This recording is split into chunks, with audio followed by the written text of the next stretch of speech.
Hey, welcome to the channel. Today I'm taking a look at two really good daily training options for you. The Asics Novablast versus the Hoka Rincon.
Hey, if you're new to the channel, welcome. Glad to have you here. I'm Tim. I upload new videos each week all about running, so you'll want to subscribe to the channel and click on the notification bell so that you'll be notified each time that I do. So I've had a chance to put a lot of miles in both of these shoes. With Hoka Rincons, I have over 500 miles, and then the Asics Novablast, I have over 100 miles. So I thought it'd be fun to compare these two shoes and just share with you my thoughts. So let's start with the cost of these shoes. So the Asics Novablast retails for $130, while the Hoka Rincon goes for $115. Both are neutral road shoes. The Asics Novablast is a little bit heavier than the Rincon. A men's size 9 weighs 9.2 ounces, while a men's size 9 in the Hoka runs 7.7 ounces. For a women's size 8, the Asics Novablast comes in at 7.8 ounces. And for a women's size 8 in the Rincon, it comes in at 6.3 ounces. So the Rincon is just about 1.5 ounces lighter than Asics Novablast. Both of these shoes have a stack height of 32 millimeters in the heel for men and 31 millimeters in the heel for women. The difference is in the forefoot. With the Asics Novablast, it has 22 millimeters for the men in the forefoot, 21 millimeters for the women in the forefoot, for a 10 millimeter drop from heel to toe, where the Hoka Rincon has a 27 millimeter stack height in the forefoot and a 26 millimeter stack height in the forefoot for the women, for a 5 millimeter drop from the heel to the toe. Looking at the uppers on these shoes, so the Asics Novablast has an engineered mesh upper that's multi-directional that allows it to both be breathable as well as lightweight. With the Hoka Rincon, it's a single layer mesh upper that is very breathable. I think between the two, the Hoka Rincon does run a bit cooler on foot. Looking at the Asics Novablast some more, we can see that it does have an overlay on there with the Asics symbol, and on the heel counter you see it has some reflective material. And I do appreciate having some reflective material on my gear when I run. I often run in the mornings and sometimes late at night. So anything that can help me be a little bit more visible to drivers, I do appreciate that. But I'm sure it does add a little bit of weight to the shoe. Looking at the eyelet chain on these shoes now, we'll start with the Asics Novablast. Just see that they have a tab system, and they have these notches down at the early part of that eyelet chain. And the way that they constructed that, it fit my foot really well. I didn't have any bunching of the material at all. The Hoka Rincon is much more straightforward, just a basic eyelet chain. And I did have a little bit of bunching in that first part of that eyelet chain down by my midfoot on that particular shoe. Looking at the tongue on the Asics Novablast, it's somewhat of a ribbed material up until you get toward the top, and then it gets a little bit thicker.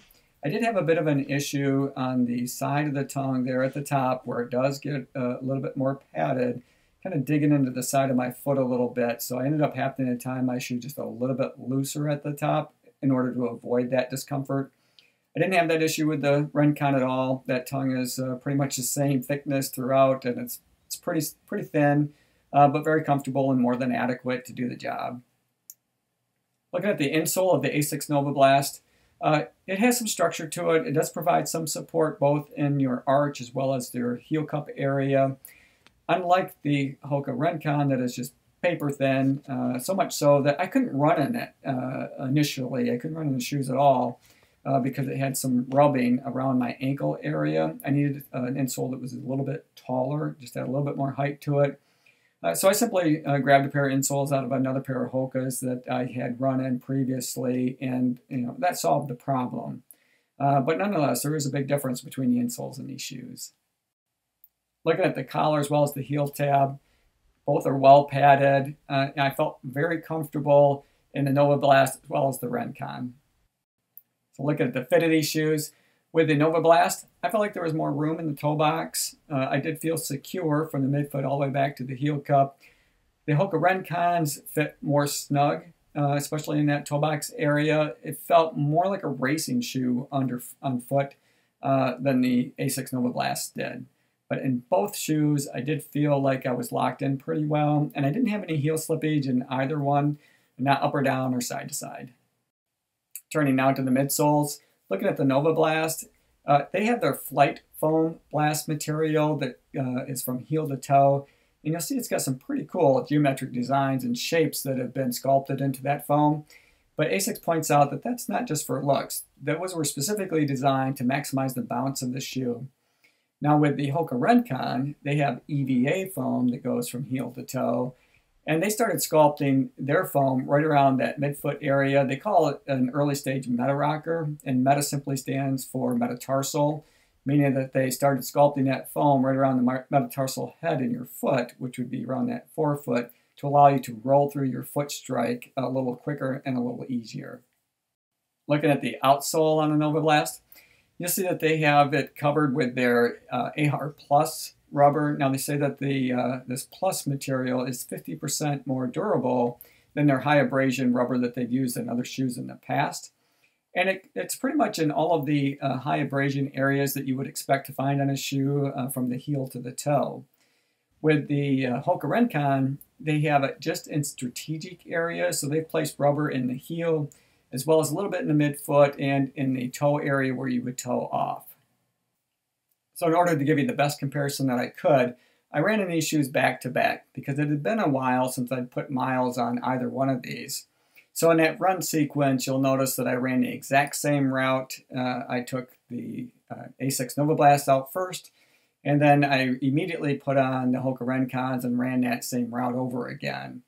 And a couple of things that came to light pretty quickly. The Rincons do feel faster on foot. I know that they're lighter. They have that early stage meta rocker that wants to help you go fast. It helps you through your gait cycle.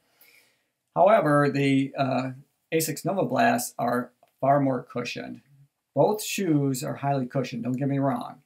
But in comparison, there is no comparison. The Asics Novablast was far more cushioned and a much smoother ride in terms of my foot strike than Hoka Rincons were, and that became very apparent when I switched up shoes. And I am a big fan of both of these, and I put a lot of miles in them, and I enjoy running on each of them. But if you're looking for a quicker shoe, the Rincon might be right for you. If you're looking for a fun shoe that still goes fast, the Asics Novablast might be the right shoe for you. Hey, I hope you enjoyed today's video. If you did, maybe give it a thumbs up. I really appreciate it. Also, subscribe to the channel and click the notification bell so that you'll be notified each time I upload new content. As always, run tall, run strong, and be kind to one another. Thanks for watching, and we'll see you next time.